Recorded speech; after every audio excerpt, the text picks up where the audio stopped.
malaki man o maliit na biyaya na meron ka, yan ay pagpapala pa rin ng Diyos sa iyo, kapatid. Tayo po ay patuloy na marunong magpasalamat ang ating puso sa Panginoon, sapagkat kapag po ang puso natin ay marunong magpasalamat sa maliliit at o malaking bagay na ibinibigay at idinaragdag ng Diyos sa buhay mo at sa buhay nating lahat, mas lalo pa po tayong pagpapalain ng Diyos. Mas lalo pa pong dadaloy ang pagpapala sa ating buhay, sa ating pamilya, sa ating tahanan. Kaya kailangan po maging cheerful po ang ating puso. Laging masaya, maliit man o malaking blessing ang dumarating. Lord, salamat po. Sapagkat ang buhay, yung humihinga po tayo, yung gumigising po tayo, yan po ay isa ng malaking tunay na pagpapala at kalakasan para sa atin.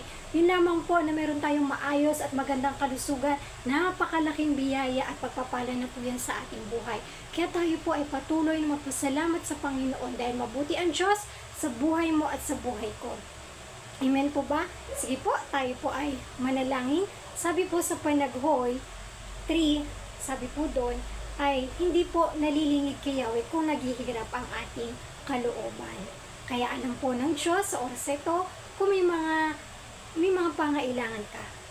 At tayo nga po ay, sabi ko nga po, maging cheerful sa Panginoon. Samahan niyo po ako at tayo po ay dadalangin at ikiklaim po natin ang panalangin ito sa buhay ng bawat isa.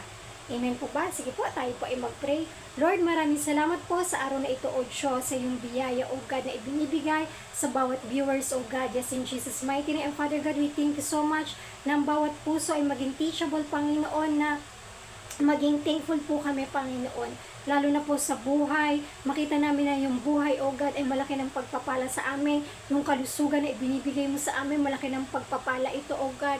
Lord, patuloy mong buksan ang puso namin, ang aming mga mata sa mga bagay na ibinibigay mo ay ma-appreciate po namin, O God.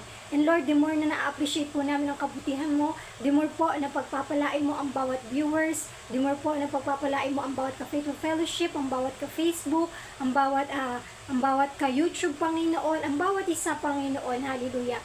Dadaloy ang pagpapala sa tahanan, sa buhay mo, at sa pamilya nating lahat. Thank you, Lord, ina-entrust po namin sa inyo ang lahat.